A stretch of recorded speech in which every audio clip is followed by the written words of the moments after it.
Petrol diesel के दाम कम करे, पेट्रोलियम मंत्री की तेल कंपनियों से हुई बात, कहा अगर घाटे से उबर चुके हैं तो कीमतें घटाएं। अभी अंतर्राष्ट्रीय बाजार में तेल की कीमतें नियंत्रण में है और तेल कंपनियों की अंडर रिकवरी भी बंद हो गई है। 9 राज्यों में विधानसभा चुनाव से पहले पेट्रोल डीजल की कीमतें कम होने की सुगबुगाहट शुरू हो गई है। पेट्रोलियम मंत्री हरदीप सिंह पुरी ने तेल की कंपनियों से पेट्रोल डीजल के दाम घटाने की अपील की है। उन्होंने रविवार को कहा, अंतर्राष्ट्रीय बाजार में तेल की कीमतें नियंत्रण में हैं। ऐसे में मेरा अनुरोध है कि कंपनियां पेट्रोल डीजल की कीमतें कम करें। पुरी ने कुछ राज्यों में वैट घटाने पर भी निशाना साधा। पुरी ने कहा, अंतर्राष्ट्रीय बाजार में कीमतें बढ़ने के बावजूद भी केंद्र सरकार ने नवंबर 2021 और 2022 में एक्साइज ड्यूटी कम की थी, लेकिन कुछ राज्य सरकार ने वैट नहीं घटाया। इस वजह से उन राज्यों में अब भी तेल की कीमतें ज्यादा है। हरदीप पुरी बनारस में गंगा घाट पर सीएनजी बोट रैली में बोल रहे थे। इस साल 9 राज्यों में होने हैं चुनाव। इस साल 9 राज्यों में विधानसभा चुनाव है। इनमें त्रिपुरा, मेघालय और नागालैंड के विधानसभा चुनाव की तारीखों का ऐलान कर दिया गया है। त्रिपुरा में 16 फरवरी को मतदान होगा। मेघालय और नागालैंड में 27 को वोटिंग। सभी राज्यों के नतीजों का ऐलान 2 मार्च को होगा, जबकि कर्नाटक, मध्य प्रदेश, मिजोरम, राजस्थान, छत्तीसगढ़, तेलंगाना में भी इस साल के अंत तक चुनाव होना है।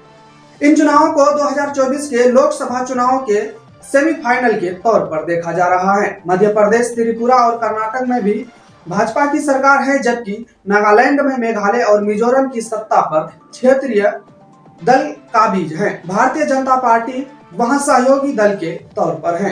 राजस्थान और छत्तीसगढ़ में कांग्रेस तो तेलंगाना में केसीआर की पार्टी बीआरएस सत्ता में है। इसके अलावा अगर सरकार चाहेगी तो जम्मू कश्मीर में भी चुनाव हो सकता है। वहां राज्य चुनाव आयोग ने तैयारियां पूरी कर ली है। ऐसे में यह कहा जा सकता है कि यह 10 राज्यों के चुनावी साल हैं। चुनाव में डीजल, पेट्रोल की कीमतें बड़ा मुद्दा होती हैं। ऐसे में सरकार चाहेगी कि इनके दाम कम हो। कैसे तय होती है पेट्रोल डीजल की कीमतें, चलिए देखते हैं। जून 2010 तक सरकार पेट्रोल की कीमत निर्धारित करती थी और हर 15 दिन में इसे बदला जाता था।